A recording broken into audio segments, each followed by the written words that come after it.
Il y a une astuce que les voleurs utilisent depuis des années dans les endroits bondés. Quelqu'un marche juste derrière vous, tient un scanner près de votre poche et lit les informations de votre carte de crédit sans jamais toucher votre portefeuille. Vous ne sentez rien. Vous ne voyez aucun avertissement. Votre carte ne quitte jamais votre possession. Mais les données ont déjà été copiées. Cette attaque fonctionne parce que la carte transmet toujours un signal, que ce signal peut être détecté silencieusement, et que la plupart des gens n'ont jamais réalisé que la collecte était même possible. Imaginez maintenant le même problème, sauf que ce qui est scanné n'est pas votre carte de crédit, c'est votre cerveau.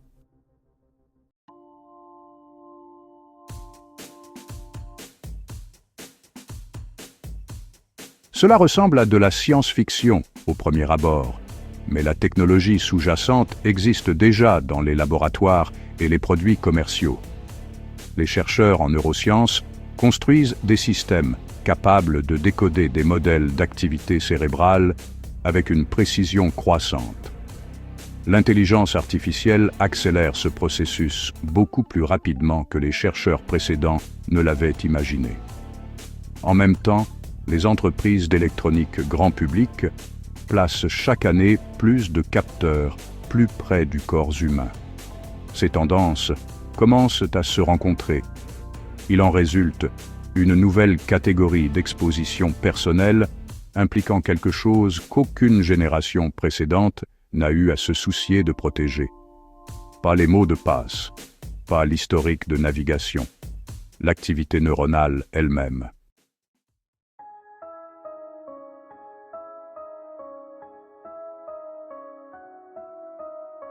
Pour comprendre pourquoi les chercheurs prennent cela au sérieux, il faut d'abord appréhender l'échelle du cerveau.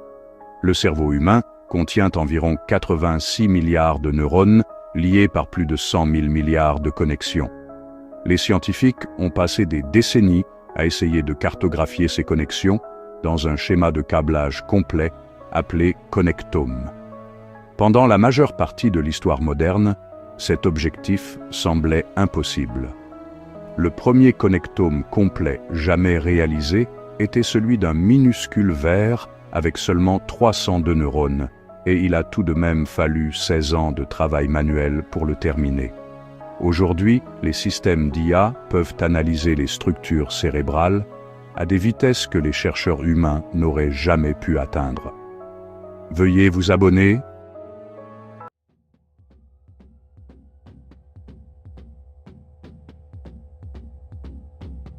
Google et ses partenaires de recherche ont récemment achevé un connectome complet du cerveau d'une mouche à fruits, contenant environ 166 000 neurones. Le tissu cérébral est découpé en couches plus fines qu'un millième de cheveux humains. Chaque couche est scannée à l'aide de microscopes électroniques qui génèrent d'énormes quantités de données d'image. Les systèmes d'IA reconstruisent ensuite chaque neurone et chaque connexion en 3 dimensions. En avril 2026, Google a présenté un modèle appelé Moen qui génère des neurones synthétiques suffisamment réalistes pour que d'autres systèmes d'IA s'y entraînent.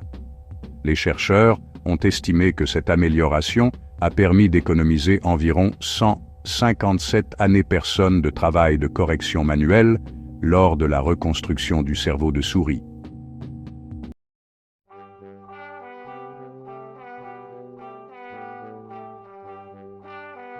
Le but de cartographier le cerveau n'est pas simplement de créer des images de neurones.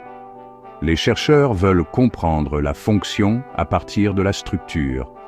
Les scientifiques de HHMI Janelia ont construit une simulation du système visuel d'une mouche à fruits en utilisant uniquement des données de connectome, sans mesurer directement l'activité des neurones vivants. L'IA a prédit le comportement du circuit visuel en se basant uniquement sur l'agencement de son câblage. Les prédictions correspondaient à des dizaines d'expériences antérieures. Dans un autre projet, Google et des chercheurs de Harvard ont cartographié un minuscule échantillon de cerveau humain et ont découvert des structures neuronales jamais documentées auparavant. Plus les chercheurs examinent le cerveau en profondeur, plus ils réalisent que le câblage lui-même contient d'énormes quantités d'informations sur la pensée et le comportement.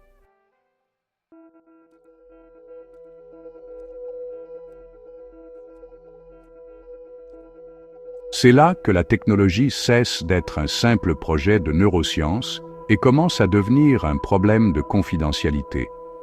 En 2024, des chercheurs de l'Université du Texas à Austin ont construit ce qu'ils ont appelé un décodeur sémantique. Un participant est allongé dans un scanner IRMF tout en écoutant des histoires ou en imaginant des idées. Le scanner mesure les schémas liés à l'activité neuronale. Un logiciel d'IA convertit ensuite ces schémas en langage écrit. Le système ne reproduit pas des phrases exactes mot pour mot. Au lieu de cela, il reconstitue le sens. Si quelqu'un entend « je n'avais même pas encore mon permis de conduire », le décodeur pourrait générer « elle n'avait pas encore appris à conduire ». Des formulations différentes, la même idée sous-jacente.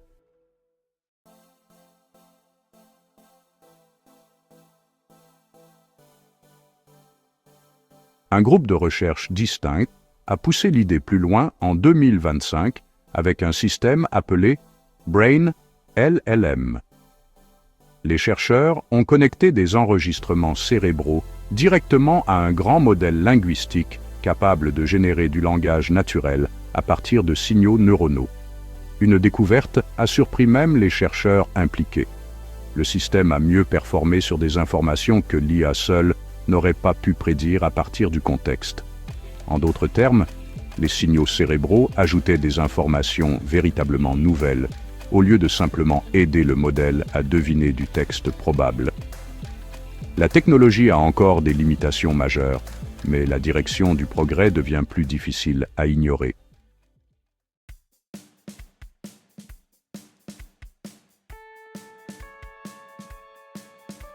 Actuellement, la plupart des systèmes avancés de décodage neuronal dépendent d'appareils IRMF qui sont massifs, coûteux et ne se trouvent que dans les hôpitaux ou les centres de recherche. Mais les chercheurs expérimentent déjà des systèmes plus petits. La spectroscopie fonctionnelle proche infrarouge, souvent abrégée FENIRS, mesure les signaux d'activité cérébrale connexes à l'aide de capteurs portables placés sur la tête. La résolution est plus faible que l'IRMF, mais l'équipement est portable et considérablement moins cher. Les chercheurs liés au projet de décodeur sémantique du Texas ont ouvertement déclaré que leur méthode de décodage devrait éventuellement être transposée à des systèmes portables.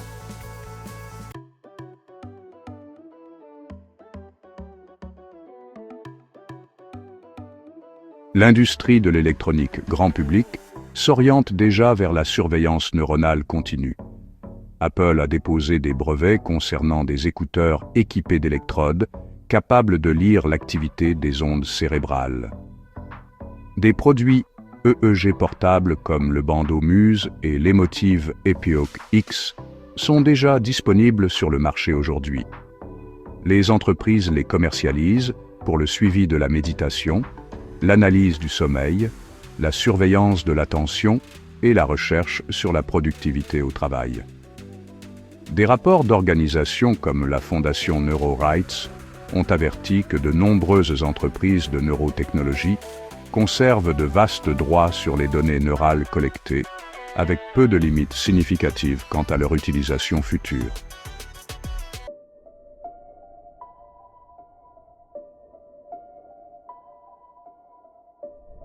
La raison pour laquelle cela est important est que les données neuronales sont fondamentalement différentes des données de consommation ordinaire. Les modèles d'activité cérébrale peuvent potentiellement révéler des états émotionnels, des niveaux de stress, des échecs d'attention, la fatigue cognitive ou des signes de conditions neurologiques, même lorsque les données sont censées être anonymes. Les chercheurs ont déjà montré que les systèmes d'IA analysant les enregistrements neuronaux peuvent détecter les moments de vulnérabilité émotionnelle ou de résistance réduite à la décision. Un système publicitaire pourrait théoriquement apprendre quand une personne est mentalement épuisée ou inhabituellement influençable et la cibler précisément pendant ces moments.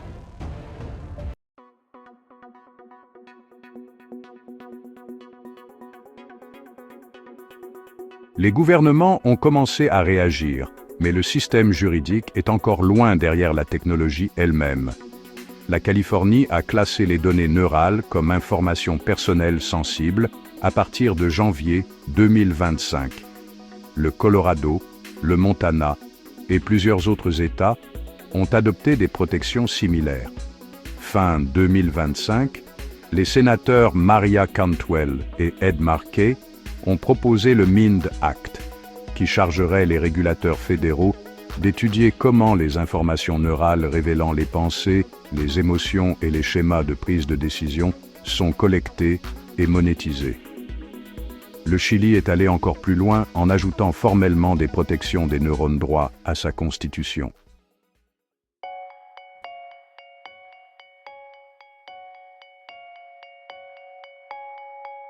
L'ancienne attaque par écrémage de cartes de crédit fonctionnait parce que les gens portaient sur eux un appareil qui transmettait silencieusement des informations précieuses sans comprendre le risque. La technologie neuronale soulève la possibilité d'une version bien plus profonde du même problème. Les capteurs sont déjà intégrés aux produits de consommation. Les systèmes d'IA capables d'interpréter les signaux neuronaux existent déjà dans la recherche publiée. Ce qui n'existe toujours pas, c'est un accord établi sur la propriété, le consentement, les limites de stockage, ou même si les entreprises devraient être autorisées à construire des modèles comportementaux permanents à partir de l'activité neuronale. La société entre dans une nouvelle ère technologique avant que les règles protégeant l'esprit humain n'aient été entièrement écrites. Merci de liker et de vous abonner. Merci d'avoir regardé.